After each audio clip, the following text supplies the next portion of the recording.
मिलेंगे। हम चलो दूसरी टाइप चालू करते हैं। दूसरी टाइप का मतलब ये है कि भाई जैसे ऊपर मान लिया कोई पॉलिनोमियल दे दिया, ठीक है, मतलब नीचे पॉलिनोमियल फैक्टराइज ना होकर के दे दिया। जैसे मान लिया इस टाइप में चलते हैं dx upon x square plus 1 और into x plus 1 into x minus 2, ठीक है। चलो एक बार बिना इंटीग्रेशन के ही देखते हैं हम। भाई शुरुआत में यानी पिछले वीडियो में हमने बात किया था कि भाई कोई 3 टर्म हमारी और उन 3 टर्म को प्लस माइनस में थी, वो 3 टर्म हमारी कनेक्ट थी और उनका एलसीएम लेकर के सोल्व किया था हमने, और सोल्व करने के बाद ये आया। तो ये जो तीनों टर्म हमारी कनेक्ट हुई थी प्लस माइनस के द्वारा, वो कौन सी है? कहने का मतलब मेरा ये ही भाई जैसे 1 अपॉन एक्स स्क्वायर प्लस 1 है और प्लस या माइनस जो भी भाई मैं कुछ ये जैसे मान लिया इतना है, मैं इसको सोल्व करके लिख लूँ तो x square plus 1 into LCM आया और एक्स प्लस 1 यहाँ आ गया और प्लस एक्स स्क्वायर प्लस 1 यहाँ लिख दिया। और इसको मैं सोल्व करके लिखूँ तो ये लिखा गया x square plus x plus 2 और अपॉन एक्स स्क्वायर प्लस 1 और इंटू एक्स प्लस 1। अब ये यही क्वेश्चन बना लूँ मैं। क्वेश्चन का मतलब मेरा ये है कि ऊपर पॉलिनोमियल है, नीचे भी पॉलिनोमियल है। क्या नीचे हमारे लीनियर हैं? नहीं है लीनियर अब की बार, क्योंकि यहाँ क्वाड्रेटिक दी और इसके फैक्टर नहीं बन सकते, फैक्टर नहीं हो सकते इसके। फैक्टर तो हो सकते हैं, रियली फैक्टर नहीं हो सकते, ठीक है। ये आइटा वगैरह यूज होकर के तो फैक्टर तो संभव है। जैसे प्लस 1 में सीखा हमने कि भी एक्स स्क्वायर, यहाँ मैं माइनस यूज करके आइटा स्क्वायर लिख दिया, तो अब तो एक बार जोड़ दूंगा एक बार घटा दूंगा, तो रियली हमारे फैक्टर पॉसिबल नहीं है, इसलिए ये यूं की क्वाड्रेटिक छोड़ दी। और जिसके फैक्टर यदि रूट वगैरह में आ रहे हैं तो भी नहीं करना है, तो भी हमने पार्शियल फ्रैक्शन यूज नहीं करना है। फिर तो हमारे पिछले जो वीडियोज हैं जो शुरू में आई थी वो बातें डिस्कस करके यानी वो प्रॉपर्टी लगा के सॉल्व करते हैं। तो यहाँ जैसे ये क्वेश्चन लिखा है या ये आ गया, भाई डेनोमिनेटर देखना है हमने, ऊपरी भाग को तो देखो दो ही बातें देखनी है न्यूमरेटर में तो, कि भाई क्या पॉलिनोमियल है? हाँ है। क्या पावर उससे कम है? क्योंकि ये 3 घात का पॉलिनोमियल दिखाई देगा नहीं और ऊपर 2 घात का ही है, तो इसको प्रॉपर इंटीग्रेंड बोल देंगे। भी प्रॉपर है, पार्शियली फ्रैक्शन लग जाएगा इसमें, तो वही बात देखी जा रही है। तो अब यहाँ देखो इसमें कि भी यदि मैं जैसे वो क्या हमारे डायरेक्ट रूल लग जाएंगे जो ए अपॉन मतलब सारा जैसे x बराबर है, इसमें फिर क्या रख दें? ये 0 तो हो ही नहीं सकता कभी, तो वो बात देखी जा रही है। तो हमारा मतलब क्या है कि भी जो लीनियर है, देखो जो हमारी टैक्टिक्स लगाई जाएगी इसमें, जो विधि अप्लाई हो रही है कि भी किस प्रकार से हम इसको देखो इस क्वेश्चन को यहाँ ये चाहिए हमें, तो इस आने के लिए हम क्या करते हैं, चलो इसी को ले लेते हैं एक बार। हमारे पास समस्या ये है और इस समस्या को कहाँ से लेके आए हम? ये दो टर्म जुड़ी हुई थी, हमें ये चाहिए, ठीक है ना भाई। ये दिया हुआ है, इसकी मदद से ये चाहिए, इसी को बोलते हैं पार्शियली फ्रैक्शन। तो हमने क्या किया कि भी जो लीनियर वाला पार्ट है उसको तो पहले लिख लें एक बार, ए अपॉन पता नहीं कौन है वो, हमें एक बार फिर थोड़ा सा पीछे जो किया था उसमें जो किताब में हमारे दिया था, मैं उस क्वेश्चन को फिर उठाया एक बार। जैसे ये है किताब में कैसे वर्णन है कि भी चलो इसको तोड़ते हैं, तो तोड़ने का मतलब क्या है कि भाई x-3 और x-2, तो हमने क्या कर लिया कि भी होगा कोई आइडेंटिकली, यानी ये किसके बराबर हो सकता है? a अपॉन, क्योंकि b अपॉन x-2। इसका मतलब क्या है कि भी जब तुम एलसीएम ले रहे हो, दो जुड़ी हुई, जैसे ये था दोनों बातें जुड़ी हुई, एलसीएम ले रहे होगे तो ऊपर तो x तो आना नहीं चाहिए, x यदि क्योंकि x यदि आ रहा है तो x तो आना चाहिए था यहाँ, मतलब ये सेम इसके बराबर लिख लिया। ये 3 का मतलब आइडेंटिकली, क्योंकि एलसीएम लेंगे जब सोल्व, एलसीएम लेके जैसे आगे मैं सोल्व करूँ 1 इज इक्वल टू तो a इंटू एक्स माइनस 2 और plus b into x minus 3, जैसे इस तरह से, चलो इसको एक स्टेप आगे और बढ़ाते हुए लिख दिया x-3 इंटू x-2। हमने डायरेक्ट कैसे तोड़ा था इसको कि भी एक बार तो 3 किस में रख दिया था इसमें, या तो 3 जिसमें रखा था वो यूं का यूं, और 2 जिसमें रखा था वो माइनस आ गई थी यहाँ से, तो वो माइनस बीच में लगा दी, तो ये हमारे पास ये टूट करके लिख दिया था। डायरेक्ट थी विधि अपनी भाई, ये क्वेश्चन था, ये फैक्टराइज लीनियर हो रहे थे, अनरिपीटेड थे, फिर हमने इसको इस तरह से तोड़ दिया। इसी बात को हम ऐसे भी लिख सकते हैं कि this can be written this, identically बना सकते हैं इसको।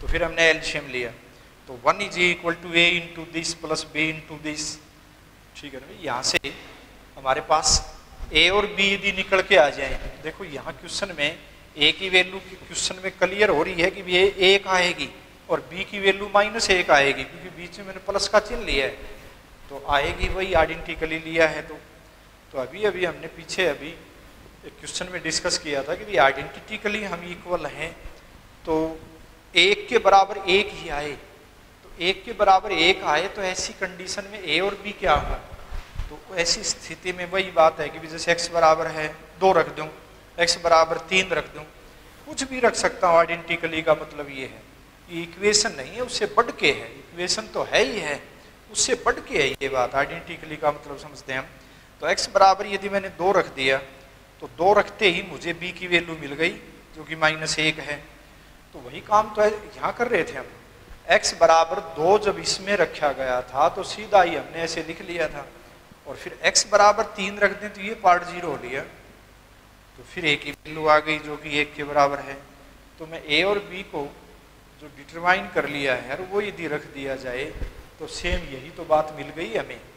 तो डायरेक्ट हमने सीधा वैल्यू पुट करके भी पार्शियली फ्रैक्शन में रिजोल्व कर लिया, या फिर ऐसे ही लीनियर है तो ऐसे 3 है तो a upon plus b upon दूसरा टुकड़ा प्लस c अपॉन तीसरा लीनियर फैक्टर, ठीक है भाई। फिर वो ABC डिटरमाइन करनी है,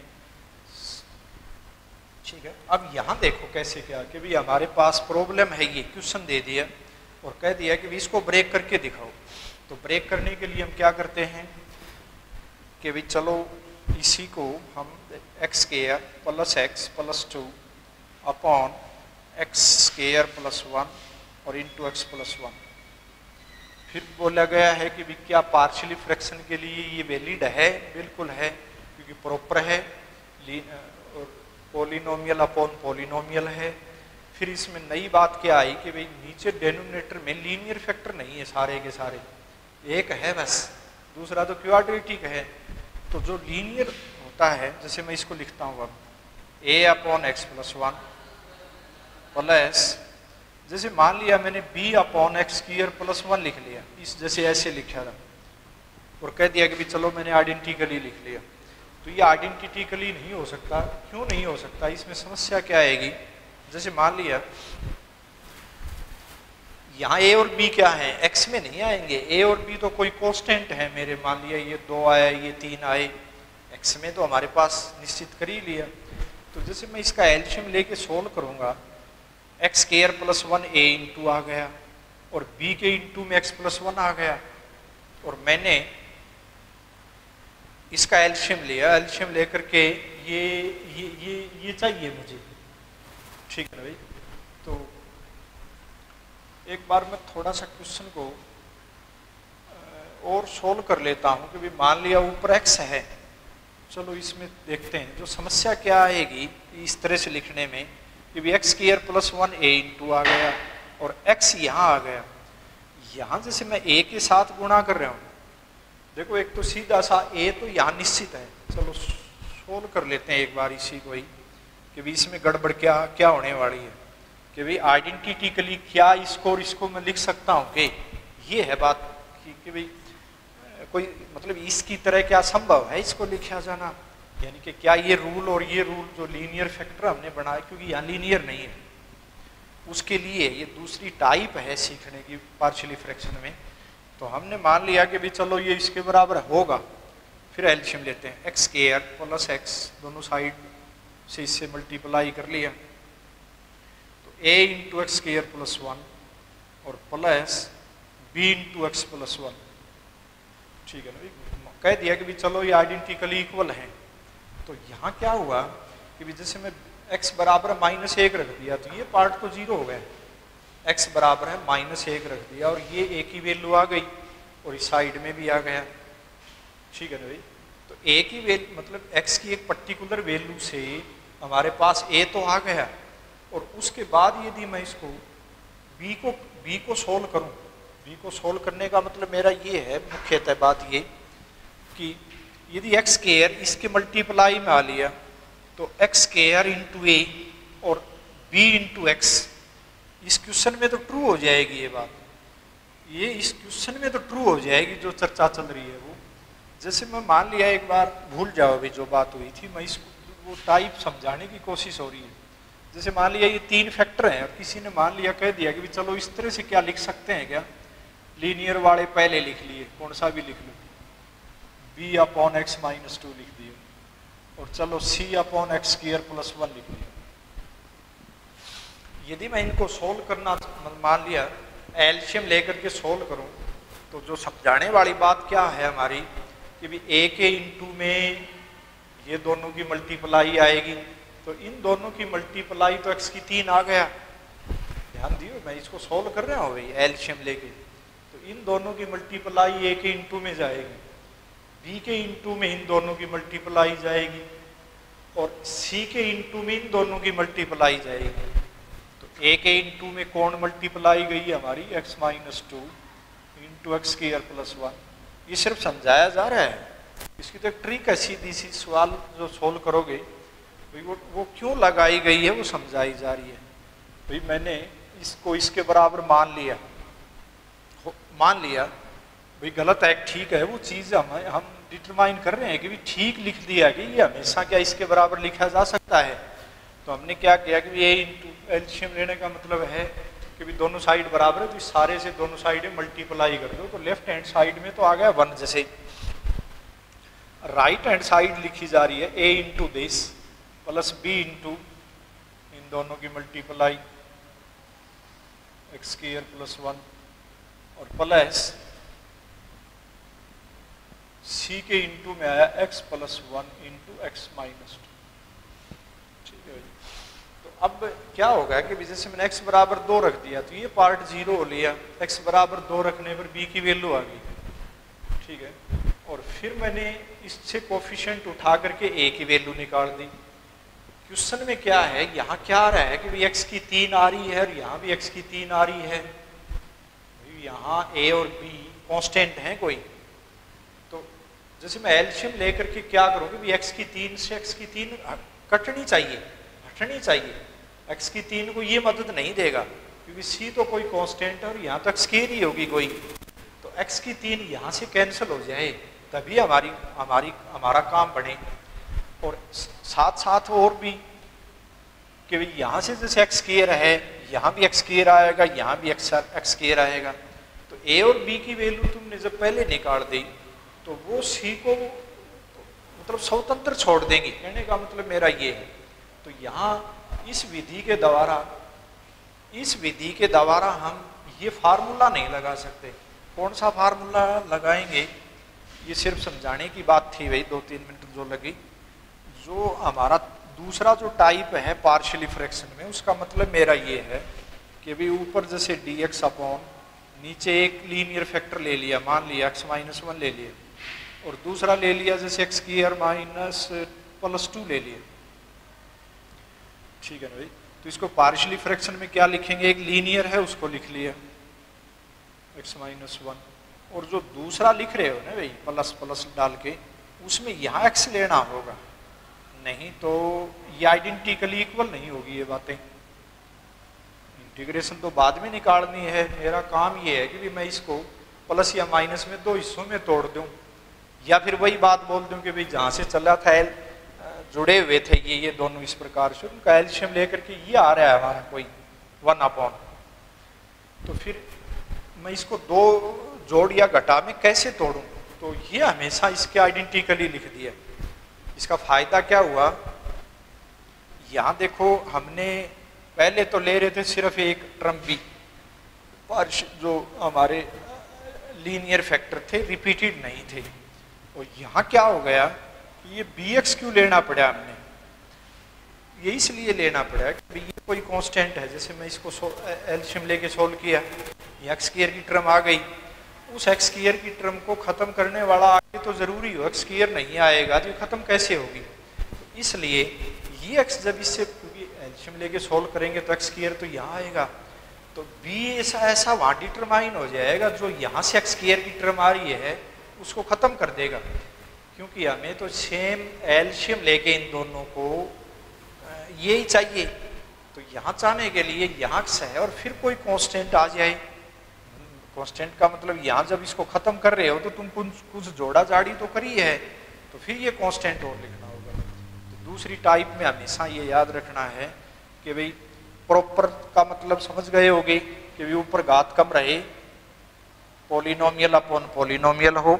दूसरी बात, यदि लीनियर फैक्टर हैं जितने भी हैं उनकी तो कोई समस्या नहीं, वो तो सीधा उनका हम एक ही वैल्यू भी निकाल सकते हैं यहाँ तो।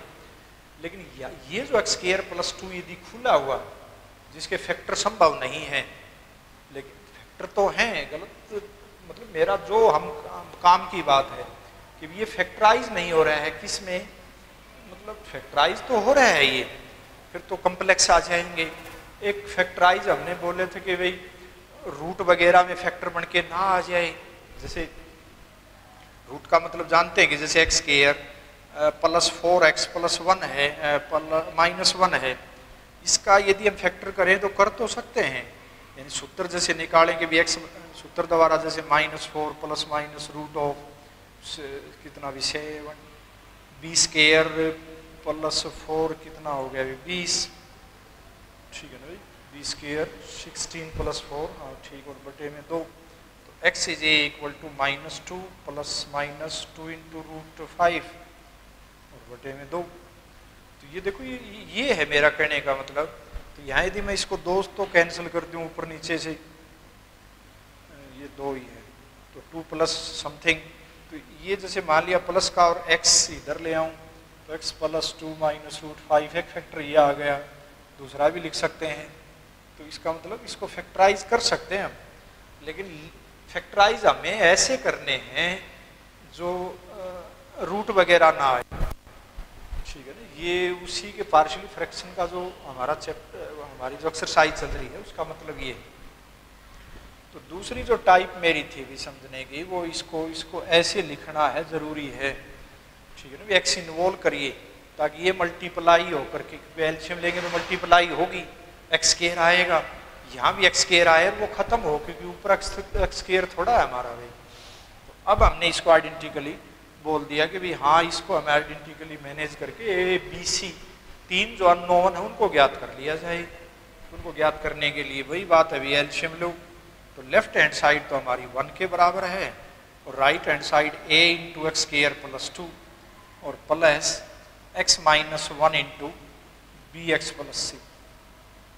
अब ये आइडेंटिकली यदि इक्वल ही है तो अब हम इसमें कुछ अपनी तरफ से कोई भी वैल्यू डाल करके जल्दी से ए बी सी निकले आए। एक तो x बराबर 1 ही रख दिया ताकि ये पार्ट तो 0 हो जाए, x बराबर 1 रख दें, यहाँ भी रख दें, दोनों साइड में रखना है। तो लेफ्ट हैंड साइड में तो x है नहीं रखने के लिए, और a इंटू एक्स बराबर 1 रख दिया तो 3, तो a की वैल्यू तो 1/3 आ ही गई, ठीक है। यहाँ भी डायरेक्ट भी देख सकते थे हम कि भी इसका लिखना तो आना ही चाहिए कि भी a अपॉन लीनियर और प्लस जो क्वाड्रेटिक वाला पार्ट है, जो खुली क्वाड्रेटिक है, ओपन क्वाड्रेटिक, उसके ऊपर क्या लिखना है हमने, उसके ऊपर लिखना है 1 कम घात का इंटू बी, यानी बी एक्स प्लस सी। तो इसमें जैसे इस पार्ट वाले में a की वैल्यू तो सीधा निकल भी सकती थी, x बराबर 1 इसको छोड़ करके बाकी में रख दें, जैसे इनमें हमने, तो वो आए भी वहाँ से भी आ जाएगी a की वैल्यू 1/3। यानी ये जो हमारा जो हम इसको एक्सपेंड करके लिखने की जो बात है जो चाहिए मुझे, उसमें x बराबर 1 रखने पर a तो डिटरमाइन जरूर हो जाएगा, लेकिन इनमें थोड़ी समस्या है, इसको तो हमने सोल्व करना ही होगा। तो गहराई में ना जाओ, मतलब ये है कि इसको हमने ऐसा लिख लिया, फिर एलसीएम लेकर के सोल्व कर लिया, एक बराबर है इस तरह से लिख लिया। फिर हमने आइडेंटिकली बोला है कि हमेशा सत्य हैं, दोनों साइड बराबर ही रहेंगी, तो कुछ भी एक्स रख सकते हैं। तो एक्स बराबर 1 रख दिया, तो ये पार्ट जी हमें तो ए बी सी प्राप्त करने से मतलब है, तो ए की वैल्यू 1/3 आ गया। और अब हमने बी की वैल्यू ज्ञात करनी है, तो कुछ एक्स की वैल्यू ऐसी इसमें रख दें, तो ये तो 0 हो नहीं रहा, जिससे बी या सी में से कुछ निकला है। तो अब कोफिशिएंट देखते हैं। कोफिशिएंट का मतलब है जैसे हाईएस्ट पावर कोफिशिएंट उठा लेते हैं, जैसे एक्स स्क्वायर की ए है, यहाँ से एक्स स्क्वायर का कोफिशिएंट कौन आने वाला है, कौन एक्स स्क्वायर को गुणा करेगा, बी, और इधर एक्स स्क्वायर का कोफिशिएंट 0 है। ए की वैल्यू हमारे पास पहले आ चुकी है, तो बी निकलेगा। तो लिख सकते हैं यहाँ इस तरह से कि equating the coefficients of x square, और एक लिस्ट पावर का और ले लेना होता है, एंड कांस्टेंट टर्म। ये कांस्टेंट टर्म वाली बात आएगी अभी। तो मैंने क्या किया कि एक्स स्क्वायर के कोफिशिएंट उठा लिए, तो लेफ्ट हैंड साइड में कोई एक्स स्क्वायर की टर्म है ही नहीं, तो एक्स स्क्वायर का कोफिशिएंट तो 0 है। और राइट हैंड साइड में एक्स स्क्वायर को कौन गुणा कर रहा है, ए हम ज्ञात कर चुके हैं। और यहाँ देखो एक्स स्क्वायर का कोफिशिएंट इससे मल्टीप्लाई होगी, और एक्स स्क्वायर की कोई टर्म नहीं आएगी राइट हैंड साइड से। तो हम कह सकते हैं कि भी बी की वैल्यू -1/3 आ गई है। अब सी ज्ञात करना है, तो सी ज्ञात करने के लिए कांस्टेंट क्यों उठाया, क्योंकि सी की वैल्यू सी से गुणा करे, तो कांस्टेंट एक्स का कोफिशिएंट भी उठा सकते हैं, कुछ भी जिसमें सी इन्वॉल्व हो जाए। तो सी इन्वॉल्व के लिए हमने कांस्टेंट टर्म की मदद ली। तो लेफ्ट हैंड साइड में तो कांस्टेंट टर्म 1 है, राइट हैंड साइड से कांस्टेंट टर्म कौन है, 2a, बिना एक्स का कौन आने वाला है, ए की वैल्यू रख दी। अब देखो यहाँ से कांस्टेंट टर्म क्या आएगा, b × x, तो कांस्टेंट दे ही नहीं, क्योंकि x तो इसमें मल्टीप्लाई में है। तो -c के रूप में एक कांस्टेंट को प्लस में और लिख लिया, तो यहाँ 2/3 × 1, और इधर आकर के वो घटेगा 1 में से, तो c की वैल्यू भी हमारी 1/3 ही आ गई। ठीक है भाई। तो अब हमारा जो ये क्वेश्चन जो रैंडमली हमने लिखा था यूं ही, उस क्वेश्चन को हमने सोल्व करने में कामयाब हो जाएंगे अब हम। यानी कि this whole can be written is this, a is determined which is 1/3। तो नाउ वी हैव 1/, या पार्शियली फ्रैक्शन लिख लो, x - 1 × x² + 2 को हमने तोड़ के कैसे लिख दिया है, a 1/3 x - 1 और प्लस bx, b की वैल्यू -1/3 है, और c की वैल्यू भी 1/3 है, और ये x मल्टीप्लाई में भी है, और होल x² + 2। ठीक है ना। तो now we apply the sign of integration both side, ये है तो ये भी सेम बातें हैं, एलसीएम लेके सोल्व करोगे तो बात वही आएगा।